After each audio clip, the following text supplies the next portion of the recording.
Hoy continuamos nuestro estudio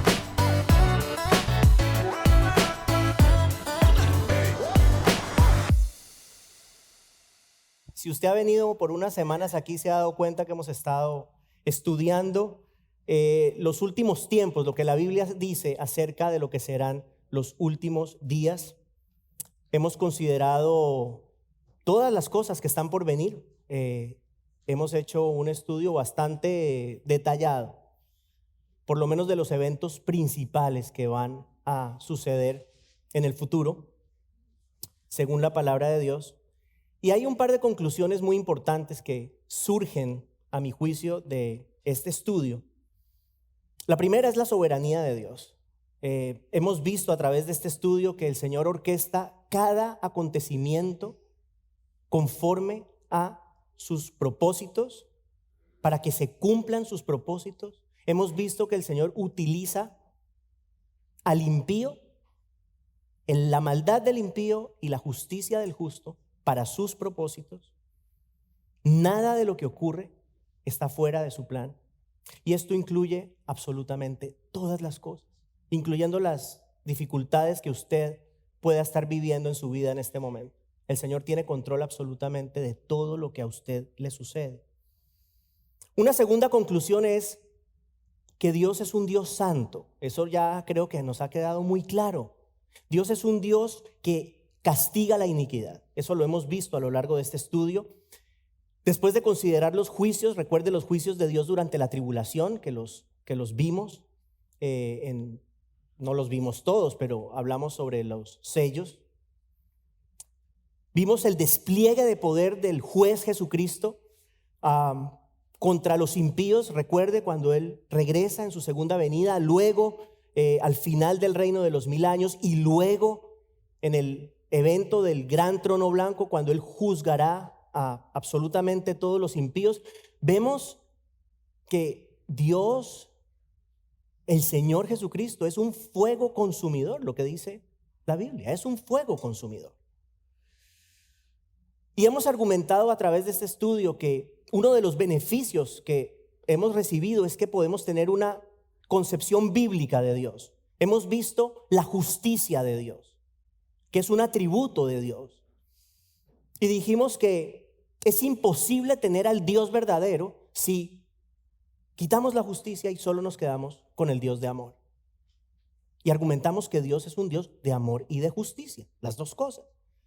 Es un Dios que nos ama tanto que dio a su único hijo. Eso es amor, para que todo aquel que en Él crea no se pierda, pero tenga vida eterna. Y a la vez Dios es un Dios santo, es un Dios de justicia, que por su justicia no puede pasar por alto el pecado. Todo eso lo hemos visto en esta serie. Alguien debe pagar por el pecado, hermanos. Alguien debe hacerlo. Y la realidad es que o lo pagamos nosotros o lo paga el Señor Jesucristo en nuestro lugar. Y fíjese usted, piensa en esto. La maravilla de la persona de Cristo. En Cristo se manifiesta la justicia de Dios, que no puede pasar por alto el pecado y por eso alguien tenía que morir. Pero al mismo tiempo se manifiesta el inmenso amor de Dios, que entrega a su Hijo por nosotros. Tras considerar la justicia y la ira de Dios en las últimas semanas, hoy llegamos al final de nuestra serie. Este es el último mensaje de nuestra serie. Vamos a hablar de la eternidad del creyente en Cristo, que es una fuente de esperanza, una fuente maravillosa de esperanza y de gozo para el cristiano. Y así como la herencia, la eternidad del que rechaza a Dios es terrible, y ya lo vimos, ya la vimos en semanas anteriores, y obviamente el mensaje de la semana anterior fue el que más nos mostró lo que le espera a las personas que rechazan a Dios. Esa es una eternidad oscura. Al mismo tiempo, la eternidad del creyente es una eternidad maravillosa, que es de lo que vamos a hablar en esta mañana, el estado eterno. Esa promesa, la promesa de Dios para el creyente, que es lo más especial que podemos nosotros recibir. Y esta gran promesa ocupa 2 capítulos del libro de Apocalipsis. Obviamente no podemos ver todo en un mensaje. Los 2 últimos capítulos, el 21 y el 22, hablan sobre el estado eterno. Hoy vamos a considerar solamente 8 versos, los primeros 8 versos del capítulo 21. Y vamos a complementar con otros versos adicionales para que al final de esta mañana podamos tener una idea de lo que es lo que comúnmente llamamos el cielo, ¿no? La gente dice cuando vaya al cielo o cuando, bueno, la eternidad, la vida eterna. Hoy vamos a tener una idea bíblica de lo que Dios mismo dice con respecto a nuestra eternidad. Vamos, por favor, hermanos, a ponernos de pie, como es costumbre nuestra, para leer la palabra de Dios. Apocalipsis 21, versos 1 al 8. Si quiere seguir la lectura, hay Biblias enfrente suyo. Dice la palabra del Señor. Entonces vi un cielo nuevo y una tierra nueva, porque el primer cielo y la primera tierra pasaron y el mar ya no existe. Y vi la ciudad santa, la nueva Jerusalén, que descendía del cielo de Dios, preparada como una novia ataviada para su esposo. Entonces oí una gran voz que decía desde el trono: el tabernáculo de Dios está entre los hombres, y Él habitará entre ellos, y ellos serán su pueblo, y Dios mismo estará entre ellos. Él enjugará toda lágrima de sus ojos, y ya no habrá muerte, ni habrá más duelo, ni clamor, ni dolor, porque las primeras cosas han pasado. El que está sentado en el trono dijo: yo hago nuevas todas las cosas. Y añadió: escribe, porque estas palabras son fieles y verdaderas. También me dijo: hecho está, yo soy el alfa y la omega, el principio y el fin. Al que tiene sed, yo le daré gratuitamente de la fuente del agua de la vida. El vencedor heredará estas cosas, y yo seré su Dios, y él será mi hijo. Pero los cobardes, incrédulos, abominables, asesinos, inmorales, hechiceros, idólatras y todos los mentirosos tendrán su herencia en el lago que arde con fuego y azufre, que es la muerte segunda. Es palabra de Dios. Vamos a ponernos de tomar asiento, por favor. Iniciemos recordando entonces, una vez más, por última vez, que todo lo que hemos estado viendo en las últimas semanas, incluyendo lo que estamos viendo hoy, es parte de una visión. Es una visión que el apóstol Juan tuvo estando exiliado en la isla de Patmos. Y usted trate de ponerse, o tratemos de ponernos por un momentico en los zapatos, en los pantalones del apóstol Juan. Imagínese que usted en una visión acaba de presenciar la destrucción del universo. Todo lo que existe destruido de una manera de repente, instantánea. Luego, el juicio del gran trono blanco.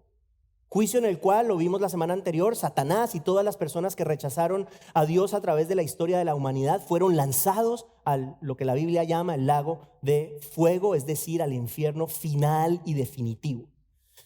Imagínese usted el impacto de esta visión en un hombre que ya era anciano. O sea, a cualquier edad, pero además, si usted además de eso está viejito, imagínese usted el impacto de estas cosas, el impacto de esta visión. Este hombre debía estar perplejo, debía estar profundamente impresionado con cada aspecto de esta visión, pues él había presenciado la terrible ira de Dios, la había visto. Había visto los juicios de los sellos, las trompetas, las copas. Había presenciado la majestad y la ira, la gloria de ese mismo Señor Jesucristo con quien él había compartido años atrás por 3 años, ¿no? Es el mismo Jesucristo por el cual él estaba padeciendo este exilio.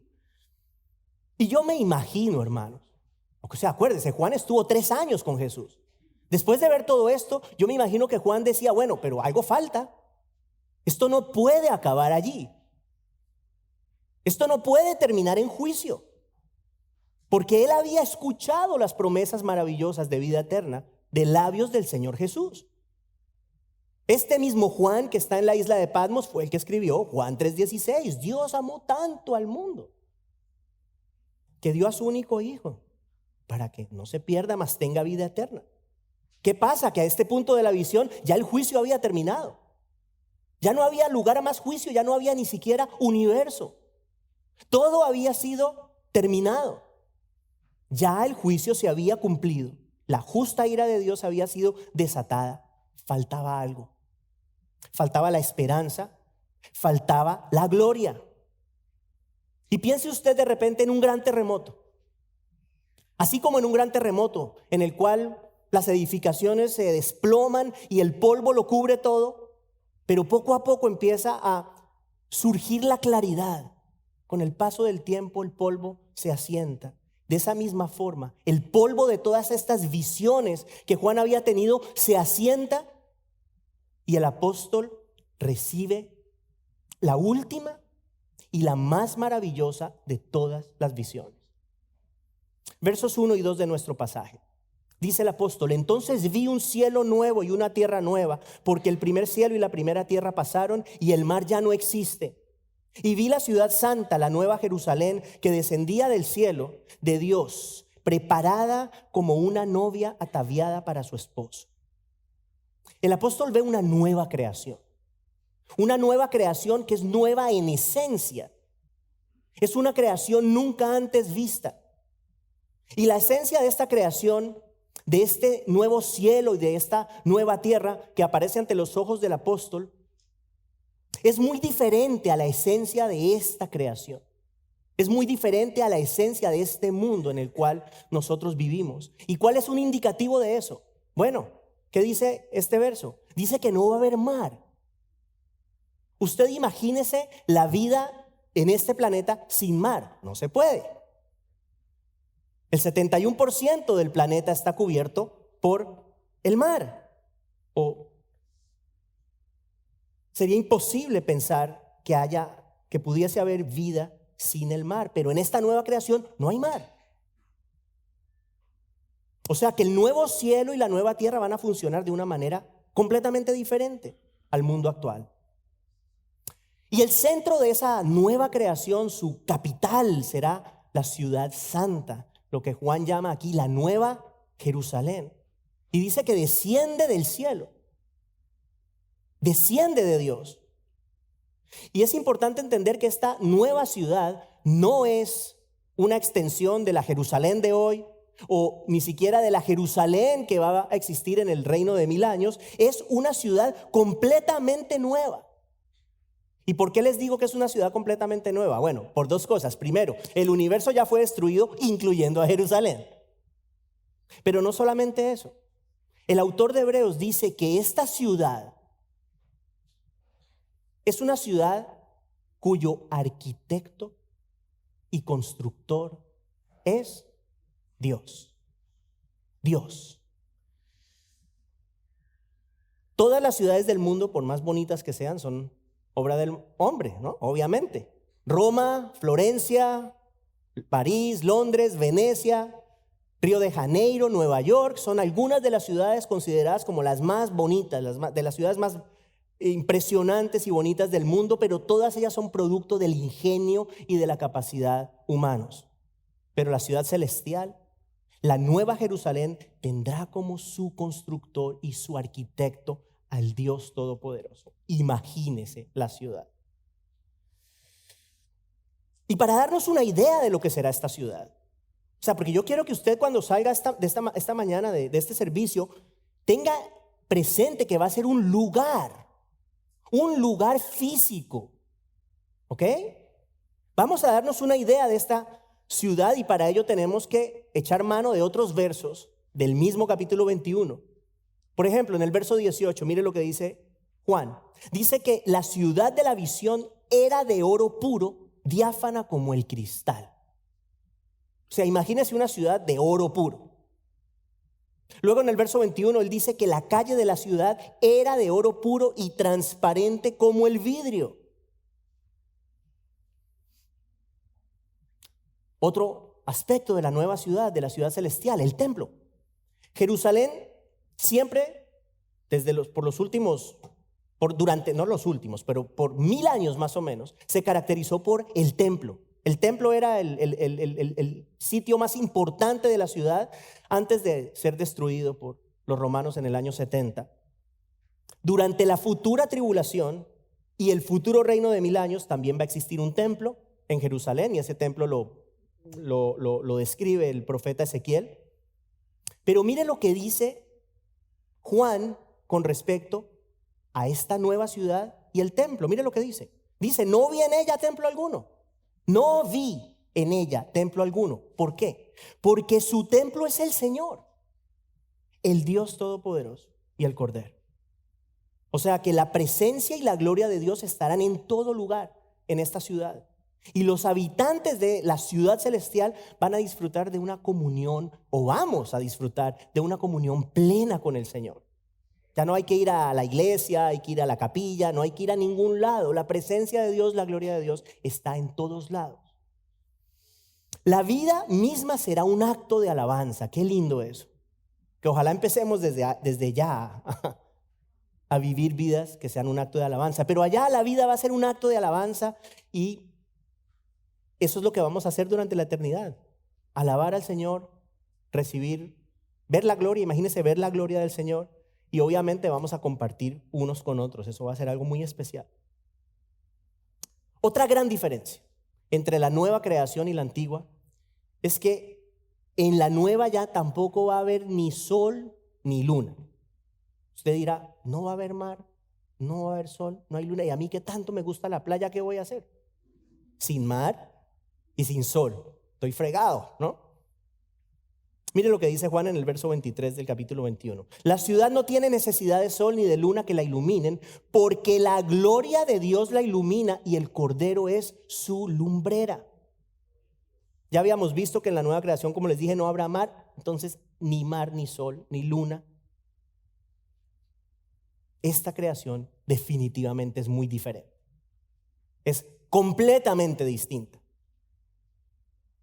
Ya hemos visto 3 aspectos necesarios para la vida en esta creación que no van a existir en la ciudad celestial, en los nuevos cielos y nueva tierra. No van a ver estas 3 cosas, va a ser algo muy diferente. Regresamos al texto de estudio. Dice el apóstol que en su visión la ciudad celestial descendía del cielo de Dios y luego dice preparada como una novia ataviada para su esposo. ¿Sabe quién va a vivir en esa ciudad? Todos los creyentes de todas las épocas. Los creyentes en el Dios de Israel del Antiguo Testamento, los creyentes en el Señor Jesucristo durante esta era de la iglesia y durante las eras futuras de la tribulación y el reino de 1000 años. Todos los creyentes en Dios vamos a habitar en este maravilloso lugar. Y esta idea del concepto de la novia, usted ha escuchado eso, usted ha escuchado que la iglesia es la novia del Cordero. Ahora se extiende a los demás creyentes, se extiende a todo el mundo, a todos los que viviremos en comunión con Cristo por los siglos de los siglos en esta ciudad celestial. O sea que va a haber una relación de comunidad, de intimidad entre los habitantes de la ciudad celestial, así como una vida en armonía, ¿no? Eso es parte de una ciudad. O sea, una ciudad implica un grupo de gente, implica comunidad. Bueno, en la Nueva Jerusalén, si a usted le gusta comer, seguramente va a comer los platos más ricos. Acuérdese que Jesús en su cuerpo glorificado comió. O sea que vamos a comer, vamos a compartir, vamos a vivir una vida que no podemos todavía imaginar, pero es una vida real. Entramos al verso 3.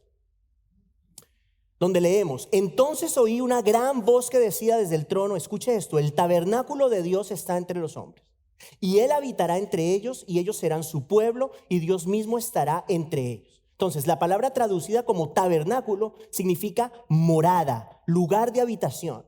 ¿Qué es lo que está diciendo Juan en esta visión? Que la morada de Dios será la misma ciudad celestial donde nosotros habitaremos. En el Antiguo Testamento, Dios le había prometido a su pueblo que iba a habitar en medio de ellos. Mire lo que dice Levítico 26:11. Les dice, yo estableceré mi residencia en medio de ustedes y no los rechazaré. Ahora, sabemos la iniquidad del pueblo de Israel, sabemos que el Señor los tuvo que castigar, los juzgó, y esta promesa se cumple de manera cabal, de manera plena en la Nueva Jerusalén, porque ahí en ese momento y en este lugar, el Señor va a ser, la presencia del Señor va a estar allí, enfrente, en medio de todos los creyentes. Y por primera vez los creyentes tendremos cercanía, una cercanía mayor a la gloria de Dios que nunca antes hemos experimentado. Y usted, brevemente le cuento que a través de la historia, esta gloria de Dios ha sido manifestada progresivamente. Acuérdese, por ejemplo, a Moisés. A Moisés el Señor le dijo, mi rostro podrás verlo. ¿Sí? Perdón, mi rostro no podrás verlo, porque nadie puede ver mi rostro y seguir viviendo. O sea, si había alguien que tenía comunión con el Señor era Moisés, pero él no podía ver el rostro de Dios. Nadie podía ver el rostro de Dios. Y en ese momento el pueblo de Israel, acuérdense, no podía subir al monte Sinaí. El Señor había determinado unos límites y dice la Biblia que si un animal o cualquier hombre pasaba ese límite, moría. O sea, que la gloria de Dios era algo inaccesible en ese momento. Luego, ¿qué pasa? En tiempos del tabernáculo y el templo, bueno, el lugar santísimo es el lugar donde se manifestaba la presencia de Dios, pero solamente un individuo, el sumo sacerdote, podía entrar una vez al año. Y punto. ¿Para qué? Entraba para hacer expiación por los pecados del pueblo y los pecados propios. ¿Qué pasa cuando viene Jesús? Cuando el Señor Jesucristo viene y se sacrifica en la cruz, se abre un nuevo camino para que todo creyente tenga acceso a la presencia de Dios a través de la oración. El autor de Hebreos lo dice de esta forma en Hebreos 4:16. Dice, por tanto acerquémonos con confianza al trono de la gracia para que recibamos misericordia y hallemos gracia para la ayuda oportuna. Y Hebreos 10, versos 19 y 20 dice que tenemos confianza para entrar en el lugar santísimo. Mire esto, por la sangre de Jesús, por un camino nuevo y vivo que Él inauguró para nosotros por medio del velo, es decir, su carne. O sea, que en el día de hoy, ya en esta era, gracias a Cristo, cuando usted ora, por eso es tan importante orar. Cuando usted y yo oramos, estamos delante del trono de Dios. Ese lugar santísimo que era inaccesible en tiempos pasados, es accesible para nosotros cada vez que oramos. Cuando uno entiende eso, cambia. Debe cambiar nuestro enfoque y nuestra percepción de la oración. Yo por lo menos últimamente, cada vez que cierro los ojos y voy a orar, antes de empezar a orar, pienso, en este momento yo estoy enfrente del trono de Dios. Porque eso es lo que la Biblia dice.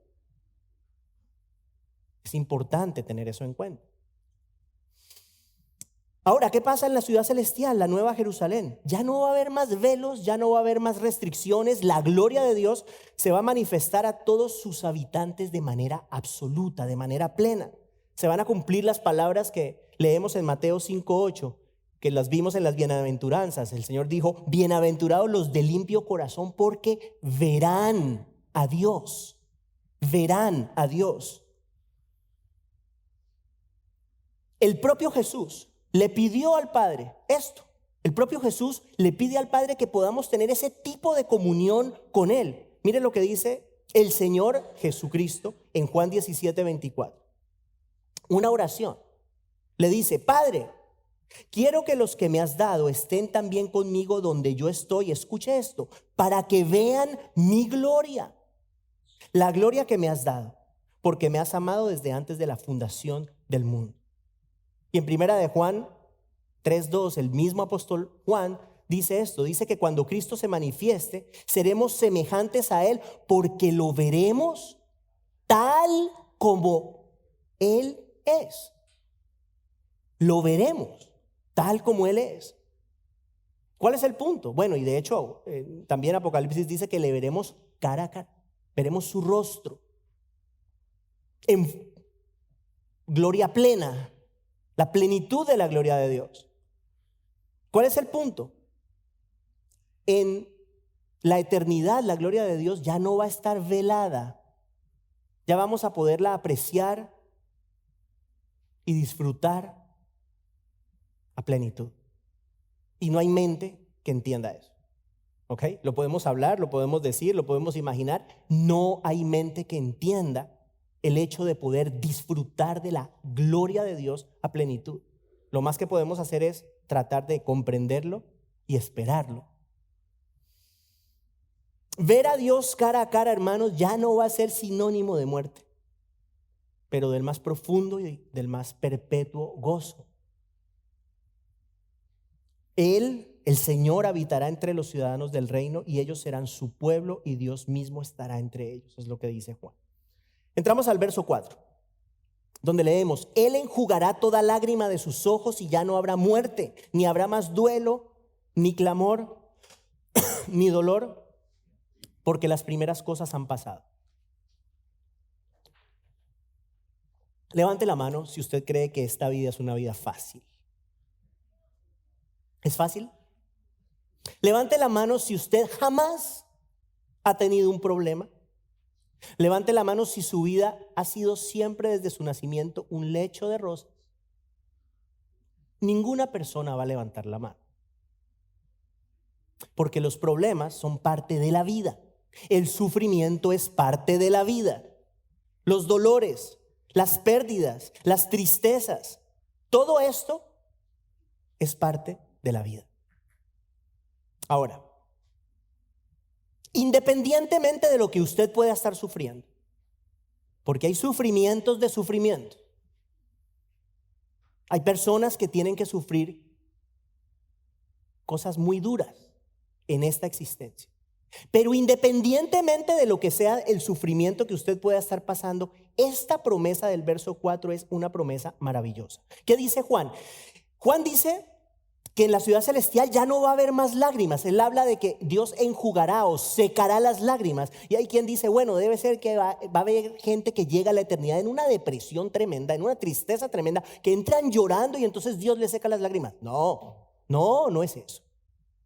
La implicación, hermanos, es que no va a haber razón para llorar. No va a haber lágrimas porque no va a haber razón para sufrir. Nadie va a llegar llorando. Ya no va a haber muerte. Ya no va a haber muerte. ¿Por qué? Porque la muerte fue vencida. Y piénselo de esta forma, lo hemos visto. Todos los creyentes entraremos con cuerpos glorificados, cuerpos eternos, el mismo cuerpo como el cuerpo de Cristo resucitado. Un cuerpo que jamás morirá. Nadie más va a volver a morir. Nadie más va a volver a morir. La muerte hasta ahí llega. El apóstol Pablo lo dice de la siguiente forma en 1 Corintios 15:54. Escuche. Pero cuando esto corruptible se haya vestido de incorrupción, o sea, este cuerpo corruptible se haya revestido, ¿cierto?, del nuevo cuerpo de incorrupción, y esto mortal se haya vestido de inmortalidad, entonces se cumplirá la palabra que está escrita: devorada ha sido la muerte en victoria. Nadie volverá a llorar. Nadie volverá a morir. Nadie se volverá a enfermar.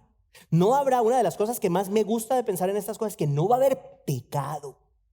Obviamente, la paga del pecado es la muerte. La muerte es producto del pecado. Allá no va a haber muerte porque no va a haber pecado.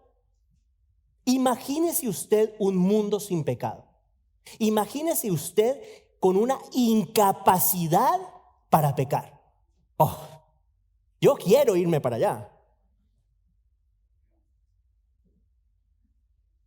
No habrá clamor por paz. ¿Cuántas veces usted no le ha pedido al Señor: Señor, dame paz? Ayúdame, dame fortaleza para sostenerme, sosténme. Sana las heridas de mi corazón. ¿Cuántas veces usted y yo no oramos así? Ayúdame. Bueno, allá no va a haber necesidad de orar nada de estas cosas. O sea que le digo estas palabras porque le quiero decir esto con todo el corazón y creo que es uno de los mejores consejos que le puedo dar. Si usted está sufriendo, y lo más seguro es que está sufriendo algo, todos sufrimos cosas, ¿cierto? Pero si usted en este momento está pasando un momento muy difícil, ¿quiere que le diga cuál es la mejor medicina para que usted se sienta mejor? Piense en la vida eterna. Piense que su sufrimiento actual es temporal. Piense que usted tiene una promesa de parte de Dios de que su futuro es diferente. Y créame, si usted de verdad en su corazón cree estas cosas, eso va a tener un efecto en cómo se siente. Puede ser que la circunstancia no cambie inmediatamente o nunca, puede ser, pero aún así usted podrá tener la certeza de que tiene un futuro glorioso gracias al sacrificio de Cristo, si usted es un creyente en el Señor. El apóstol Pablo lo dice de esta manera en Colosenses 3:2. Dice que debemos poner la mira en las cosas del cielo y no de la tierra.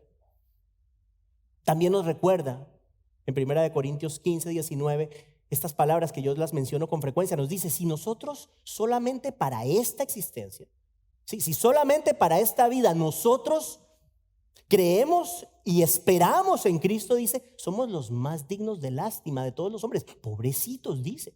O sea, pobrecitos si de verdad, nuestra esperanza es esta vida. No, no lo es. Y por eso es que nos dice en Filipenses 3:20 que nuestra ciudadanía está en los cielos. Este mundo no es el mundo del creyente. No es el mundo del creyente. Nosotros somos peregrinos. Nosotros somos viajeros por este mundo. Nosotros estamos de paso. ¿Qué dijo el Señor? En el mundo tendrán aflicción, pero tranquilos, que yo he vencido al mundo.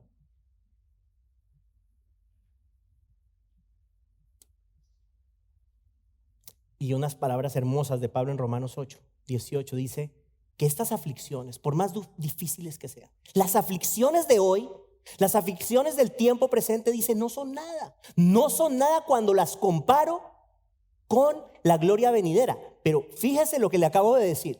Usted no puede comparar las aflicciones con la gloria venidera si usted no piensa en la gloria venidera. ¿Estamos de acuerdo? ¿Cómo usted va a comparar si usted nunca tiene en cuenta su eternidad? Si usted se enfoca solamente en los dolores y las dificultades de esta vida, ahí se va a quedar. Pero si usted, en lugar de enfocarse en eso, saca un espacio para mirar las promesas de Dios, entonces usted puede comparar y entonces estas palabras tienen sentido. Las aflicciones del tiempo presente no son nada comparadas con la gloria venidera, empezando porque la gloria venidera es eterna y estas aflicciones son temporales. Debemos meditar en estas cosas, hermanos, en todo tiempo, cuando la cosa está bien y cuando la cosa está mal, en todo tiempo.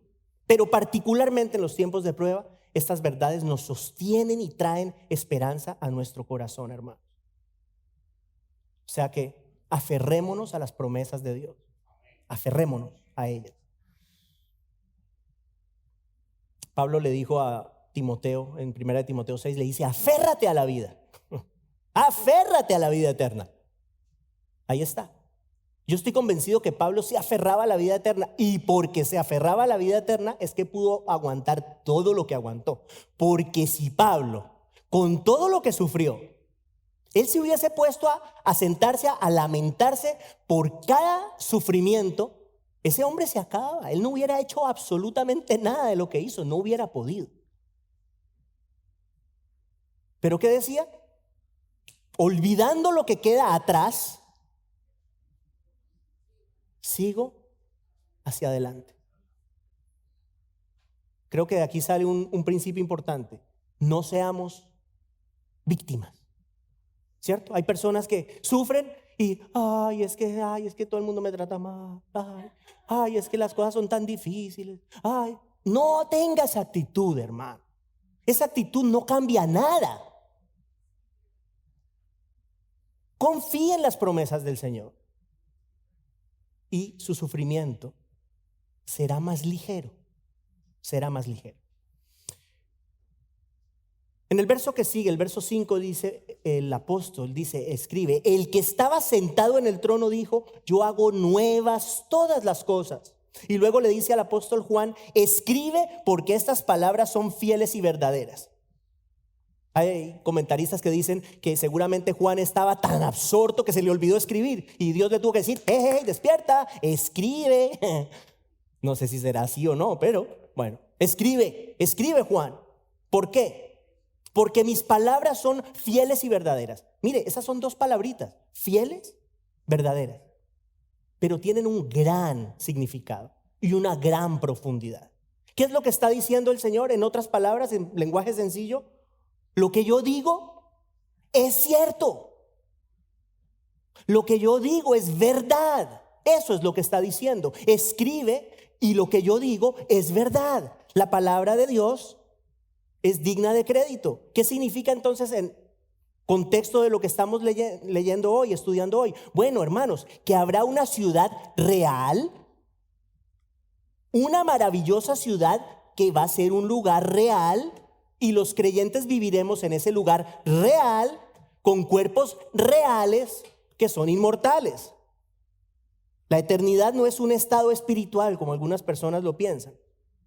La eternidad es vida plena.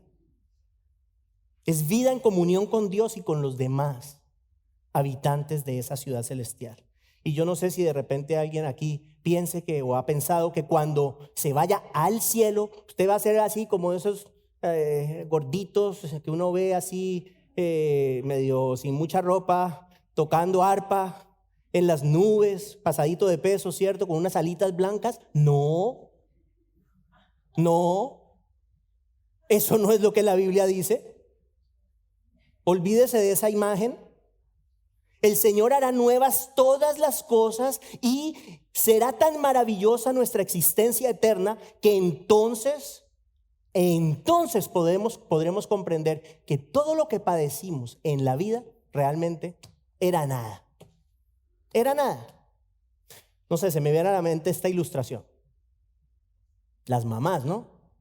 Hay quien dice, yo he escuchado, obviamente por lo general un parto es doloroso, ¿no?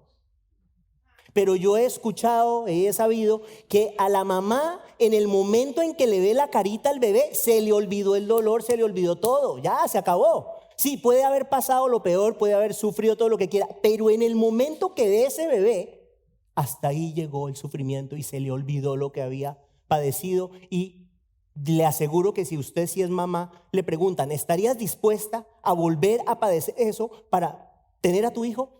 Estoy seguro que todas dicen, sí, claro que sí. Es lo mismo. Es lo mismo. Allá vamos a ver la cara de Cristo, hermanos. La cara de Cristo. No al bebé, pero al Señor Jesucristo. Y las aflicciones del tiempo pasado, las aflicciones de esta existencia, van a quedar en el olvido para siempre. Van a pasar a completamente un segundo plano. Las vamos a olvidar. Por eso Pablo dice, las aflicciones del tiempo presente no son nada comparables con la gloria venidera. Entramos al verso 6, ya casi terminamos. Dice Juan, también me dijo, hecho está, yo soy el alfa y la omega, el principio y el fin. Al que tiene sed, yo le daré gratuitamente de la fuente del agua de la vida. Las palabras hecho está, ¿a qué le recuerda? ¿No le recuerda las últimas palabras del Señor Jesús en la cruz? Lo último que Él dijo fue, consumado es. O en palabras de la Nueva Versión Internacional, todo se ha cumplido. Eso fue lo último que Él dijo. Finito. Terminado. Con esas palabras que hizo el Señor Jesús, anunció que el trabajo, escuche esto importante, ya casi termino, pero ponga atención. Anunció que el trabajo redentor se había terminado. En ese punto ya el trabajo de redención lo hizo el Señor. En esas horas que estuvo en la cruz, lo hizo el Señor. Ahora, en el pasaje de hoy, el que está sentado en el trono dice, hecho está. ¿Qué está anunciando Dios en este punto? Mire lo interesante. Anuncia el final de la era redentora. Hasta ese momento, todo el tiempo, desde el sacrificio de Cristo, es la era redentora, el tiempo donde todavía hay espacio para recibir al Señor. Aquí ya en este momento se acaba. Hecho está, ya se termina la era de la redención. Todos los redimidos en la historia de la humanidad van a vivir para siempre en la presencia de Dios. Y luego Dios dice, yo soy el alfa y la omega, el principio y el fin. Alfa y omega, primera y última letras del alfabeto griego. ¿Qué es básicamente lo que está diciendo? Bueno, el Señor es el principio y el fin de todas las cosas. El principio y el fin de todas las cosas. En el principio creó Dios los cielos y la tierra. Y ese mismo Dios decretará el fin del universo. Así como inició el trabajo redentor enviando a Cristo al mundo, lo culminó con la muerte de Cristo en la cruz. Así como inició la era redentora tras el sacrificio de Cristo, un día la va a terminar y va a establecer este estado eterno, la ciudad celestial, la nueva Jerusalén. El Señor es el principio y es el fin de todas las cosas. Y termina el verso diciendo algo hermoso. Y quiero que ponga atención a esto, porque es algo muy, muy hermoso y muy profundo. Termina diciendo, al que tiene sed, yo le daré gratuitamente de la fuente del agua de la vida. ¿Quiénes son los que tienen sed? Los que tienen sed son aquellos que en vida reconocieron su necesidad de Dios. Lo vimos en las bienaventuranzas. Son aquellos que tienen hambre y sed de justicia. Aquellos que comprendieron que sus mejores actos de justicia, lo mejor que ellos pueden hacer es como trapos inmundos delante de Dios. Y por ende reciben la justicia perfecta de Cristo a través de la fe. Esos son los que tienen fe. Y esos son los ciudadanos de la nueva Jerusalén. Quise decir, esos son los que tienen sed. Y son los ciudadanos de la nueva Jerusalén. Dice que recibirán gratuitamente de la fuente del agua de la vida. Van a experimentar una satisfacción plena en la dulce presencia de Dios. Ahora, quiero que escuche esto. Esta es una oferta de salvación. Quiero recordarle que estamos en el último libro de la Biblia, en el penúltimo capítulo. El último libro de la Biblia, el penúltimo capítulo, y todavía Dios está tocándole la puerta a la gente. No podemos decir que Dios no trató. No podemos decir que Él es injusto. Hay quien dice, no, un Dios de amor no puede condenar a la gente al infierno. Mentira. Ya vimos que sí. Y también hemos visto que Él lleva miles de años dejándole saber a la gente dónde está la fuente de salvación, y miles de años el hombre rechazando. Eso es lo que ha pasado. Aún en el final de la historia, el Señor en su amor ofrece salvación a través de la fe en Cristo. Y llegamos al verso 7. Mire lo que dice el Señor. El vencedor heredará estas cosas, y yo seré su Dios y él será mi hijo. ¿Cuáles cosas heredará el Señor? Bueno, todo lo que hemos hablado. Esta eternidad, esta presencia de Dios absoluta y plena, esta ciudad celestial, todo eso lo heredará el vencedor. La pregunta es, ¿quién es el vencedor, hermanos? ¿Quién es el vencedor?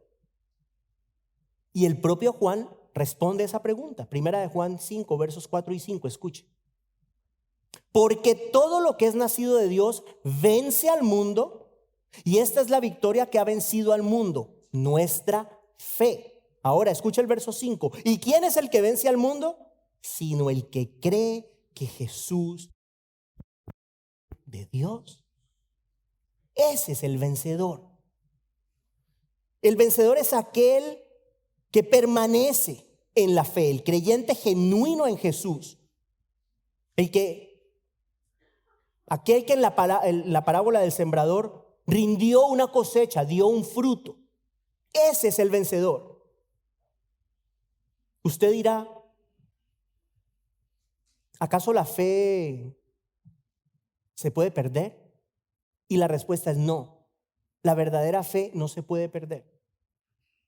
Podemos pasar por momentos difíciles en nuestra fe, en donde sentimos que nuestra fe de repente se ha debilitado. E incluso en nuestra humanidad podemos llegar a pensar que, ¿qué está pasando conmigo? ¿Será que es que ya no tengo fe? Pero si la fe es una fe genuina, esa fe nunca deja de existir. ¿Por qué, hermano? ¿Por qué? Pues porque la fe es un don de Dios. La fe es suya y mi fe no es una fe humana. Esto lo hemos dicho otras veces. Si usted tiene fe, no es porque usted sea mejor que el vecino. Si usted tiene fe es porque a Dios le plació concederle el don de la fe, no más. Ni usted ni yo somos mejores que absolutamente nadie. Pero la fe genuina permanece, nunca se pierde, nunca se pierde.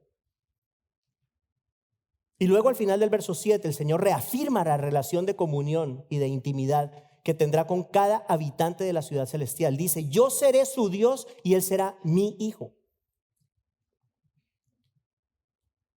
Terminamos con el verso 8. El verso 8 resulta ser una advertencia. Dice, pero los cobardes, incrédulos, abominables, asesinos, inmorales, hechiceros, idólatras y todos los mentirosos tendrán su herencia en el lago que arde con fuego y azufre, que es la muerte segunda. Nuevamente el Señor habla de una herencia, pero esta herencia es una herencia diferente. Muy diferente a la herencia del creyente en Cristo. Es la herencia del impío, es la herencia de aquel que rechaza a Dios. ¿Y cuál es esa herencia? Bueno, es la muerte segunda. Es el lago de fuego del cual Juan habla, que es, como ya hemos dicho varias veces, la expresión final, la expresión definitiva del infierno. Eso es lo que es. Cuando uno dice la palabra infierno, hay gente que hace así. Hermanos, es un lugar y es un lugar real. Ahora, es importante notar que la lista de este verso 8 presenta características, escuche esto es importante, ya casi termino, características que definen la vida de una persona, porque de repente habla de mentirosos y de pronto habrá alguien que diga, ay, pero yo dije una mentira ayer. No, tranquilo.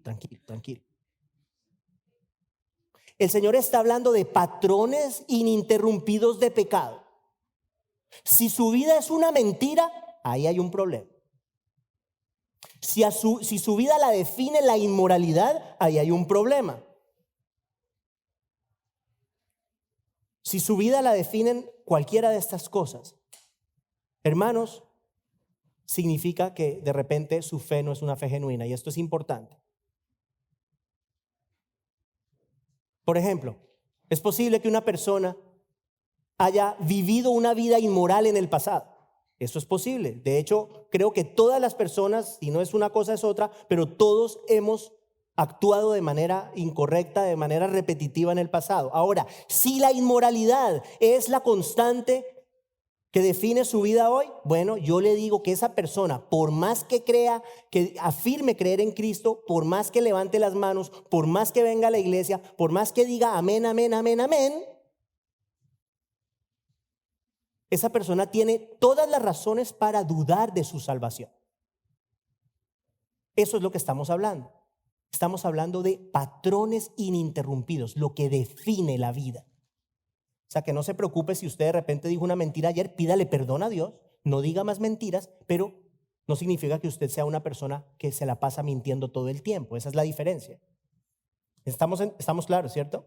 Ok. ¿Y qué me llama la atención? Nuevamente, hermanos, penúltimo capítulo de la Biblia,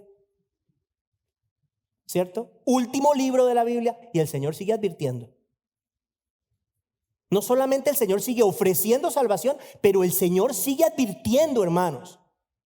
El Señor lleva miles de años advirtiendo a través de los profetas, a través del Señor Jesucristo, a través de los pastores en este día. El Señor advierte y advierte y advierte sobre estas cosas. No en vano, y repito esto que lo digo muchas veces, no en vano la Biblia dice, el necio afirma que no hay Dios. La peor necedad que puede existir en la vida, hermanos, es decir, no hay Dios. Esa es la peor necedad. Y el Señor lleva años, miles de años, dejándonos saber, y aquí al puro final,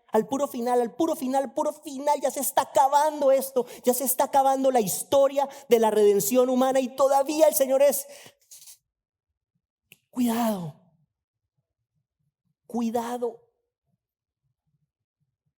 La pregunta es, ¿escuchamos o no?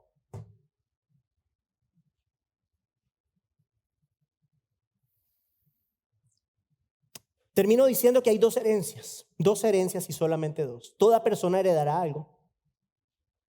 Usted va a heredar algo, hermano. Si es hermano, heredará la vida eterna. Si no, bueno, heredará lo que hemos visto en días pasados: la muerte eterna. No hay otra manera de decirlo, es la verdad. Quienes rechazan la única provisión de Dios para la reconciliación entre el ser humano y el Señor, van a recibir ese castigo eterno, ese lago de fuego, ese infierno del cual hemos hablado. Yo no sé si usted sabía, si es miembro de esta iglesia seguro lo sabe porque lo hemos hablado, pero si por si acaso no lo sabía, pues estaba descansando cuando lo dije. El hombre sin Cristo es enemigo de Dios. Lo voy a decir otra vez. El hombre sin Cristo es enemigo de Dios. Dios vino a reconciliar al hombre con Cristo.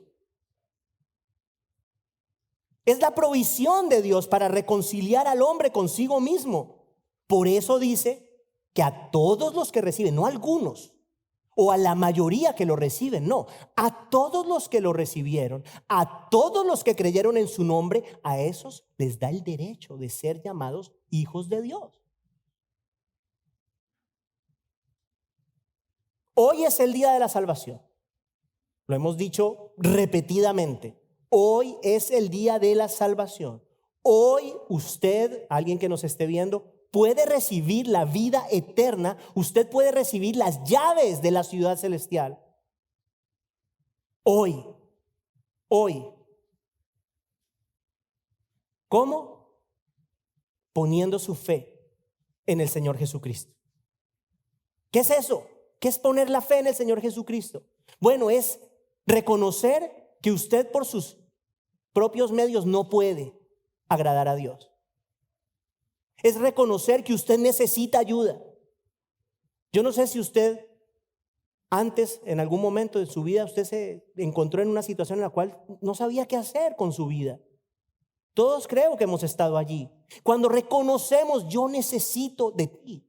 Y cuando entendemos que no hay nada que podamos hacer para obtener, o como dicen algunos, para ganarnos el cielo o merecer la salvación. Cuando entendemos esas cosas, venimos humillados delante de Dios a decirle, por favor, ayúdame, por favor, perdóname.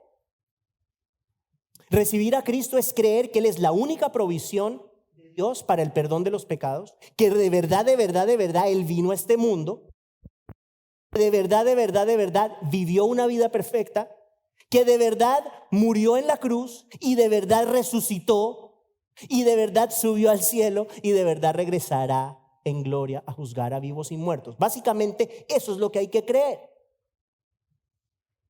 ¿Y cómo se creen estas cosas? A través de la palabra de Dios. La fe viene por el oír la palabra de Dios. Por eso es que esto es lo que hacemos aquí. Aquí no contamos chistes. No contamos chistes porque los chistes no salvan. Pero la convicción mía y mi oración, mire, ya casi voy a acabar. De pronto me extendí, pero es el último mensaje. Téngame paciencia. Mi oración permanente, antes de que yo vengo acá, cada domingo, yo me voy a mi oficina y yo oro por el servicio. Y una de las cosas que le pido a Dios es que el Señor obre en cada corazón conforme a su voluntad, porque yo tengo una certeza que es bíblica, que el Señor produce en cada corazón lo que Él quiere producir conforme a su propósito, ¿de acuerdo? Entonces, ¿qué hago yo? Yo le pido al Señor que obre en cada persona, porque es mi convicción que si aquí hay alguien que no conoce a Cristo, que si hay alguien que no cree en Cristo, es a través de esta palabra, de este mensaje, que el Señor de una manera sobrenatural produce vida en un corazón. Por eso es que predico la palabra, es por eso. Porque yo no tengo nada que decir que pueda salvar absolutamente a nadie. Nadie. Pero sí puedo proclamar el mensaje de Cristo. Entonces mi convicción es que en esta iglesia, escuche lo que le voy a decir. En esta iglesia tenemos que ver salvación. Porque se están dando todos los ingredientes para que la salvación ocurra. ¿Somos una iglesia perfecta? No. Pero predicamos la palabra de Dios. O sea que tenemos que ver salvación. Aquí en esta iglesia tiene que venir gente a la fe en Cristo. Aquí en esta iglesia tiene que haber gente que está muerta en sus delitos y pecados, está muerta espiritualmente y por la gracia de Dios, a través de su poder, reciben vida, así como hemos recibido nosotros. Por eso hacemos lo que hacemos. Por eso hacemos lo que hacemos. O sea que si alguien no conoce a Cristo, mi deseo es que hoy sea el día de su salvación. Arrepiéntase de sus pecados, dígale al Señor, ven a mi vida, te entrego mi vida. Y yo le aseguro a usted, y se lo he dicho otras veces, le aseguro a usted que Él no lo va a defraudar. Su vida cambiará para siempre y su herencia eterna cambiará. Y el Señor le entregará a usted las llaves de la ciudad celestial. Oremos.